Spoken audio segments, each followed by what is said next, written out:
In today's LEGO Star Wars review, we're going to be taking a look at another custom clone trooper, this time by YouTube's Solid Brick Studios company, Minifigs4u. Today we'll be taking a look at a custom Imperial style Commander Cody from the latest season of the Bad Batch. This is the first of its kind that I've seen that has been pad printed like this, so I had to pick it up and see what it's like. I've ordered figures from Minifigs4u before, specifically the Geonosis collection. The figures included with that set was Commander Cody, Commander Jet, a Flame Trooper, Waxer, and Boyle from the Season 2 Clone Wars episode Landing at Point Rain. These figures were UV printed at the time and used CAC pad printed helmets, so still nice figures, but a noticeable print quality difference between UV printing and pad printing. This new pad printed figure was a surprise to be sure, but a welcomed one. This figure takes advantage of Clone Army Customs Phase 2 Imperial Commander Cody helmet, Phase 2 helmet detailed visor, and Commander Jetpack.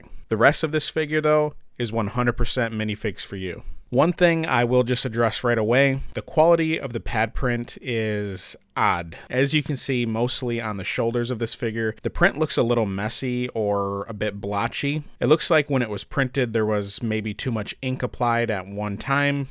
I'm not an expert on pad printing though, so I'm sure it's not a very easy process or everybody would be doing it. But I wish the arm print on this figure was a little cleaner. Another thing to note about this figure is due to the dual use of source parts and printing sources, that being CAC and Minifigs4u, the actual gray color print is slightly off. The CAC helmet being a slightly lighter gray, whereas the Minifigs4u body is a bit darker. The leg detail on this figure is unique. At the top of the legs, the body glove of the clone trooper is actually visible. Where we would normally see this detail just on the front of the figure's legs, we see this detail continue all around the legs of the figure. I feel like on the back of the legs this detail is a little too much, but at the same time, I mean, it is accurate. It's just due to the size of the Lego legs, it makes it look kind of smushed. But enough with the negatives. This is a really cool figure, and I'm very pleased that Minifigs4u has taken the risk and started producing pad printed figures. This really is the direction all custom clone makers should move to. UV printing is fine, but nothing beats pad printing. Minifigs4u didn't cut corners on this figure.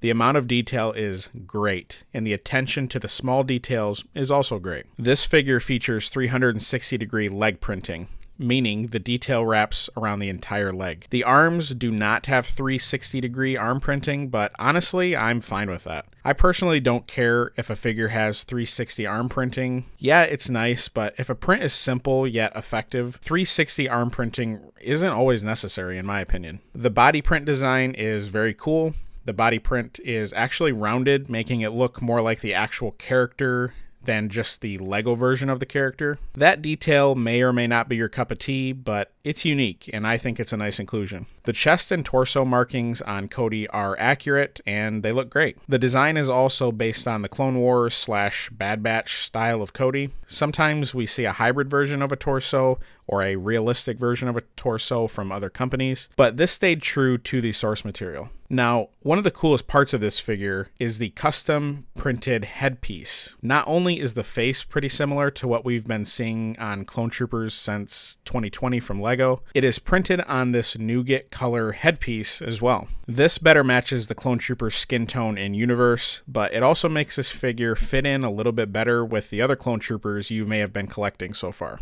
I prefer this type of design to only one design that we get on the Phase 2 Cody from the ATTE that is currently available. The currently available face is just an angry expression. This calmer look is nice for placement in a mock or something like that. This figure also comes with back printing, but it is appropriately covered by the included Commander Jetpack. One of the best parts of getting Minifigs4u figures is the included Brick Arms clone blasters, and I really do love these clone blasters. I also do really like the Clone Army Customs in-house made clone blasters, but these Brick Arms blasters are top tier in my opinion. These blasters can be purchased separately, of course, from several different sellers nowadays, but it's nice getting them included right with the figure. So overall, this Minifigs4u figure is a nice pad printed figure. and I'm very glad to see Minifigs4u improving their products. I hope they learn from this release to get the quality of the pad printing a little cleaner, but the design behind the prints themselves have a lot of potential. The only real drawback to this figure for me is just the quality of the print. And as I said before, it almost just looks like when this figure is being printed, too much ink is being applied at once, or maybe the consistency of the ink is maybe a little watery or something like that. I don't really know exactly, but hopefully this will be sorted out in the near future. Now, for $30, this is a nice minifigure, but I have to be honest and say that I'm not sure if this is worth it at this price point yet. CAC's Imperial Cody is around the corner, I'm sure. I would personally wait for that one. Now, one thing to mention here, the product pictures do actually match the quality of the figure you receive, so there are no surprises with this figure. If you look at the product pictures on the website, it shows the same, inconsistencies that I received on my figure. But again, I don't want to knock Minifigs4u and what they're doing. I'm all for companies producing pad printed figures. We need more sellers doing this. I just hope that the quality improves so I can honestly recommend this product and future products. If you would like to purchase this figure, however, please check out the link in the description of this video. Thank you for stopping by today. If you enjoyed this review, please check out my other LEGO Star Wars and other LEGO product reviews on the end screen now.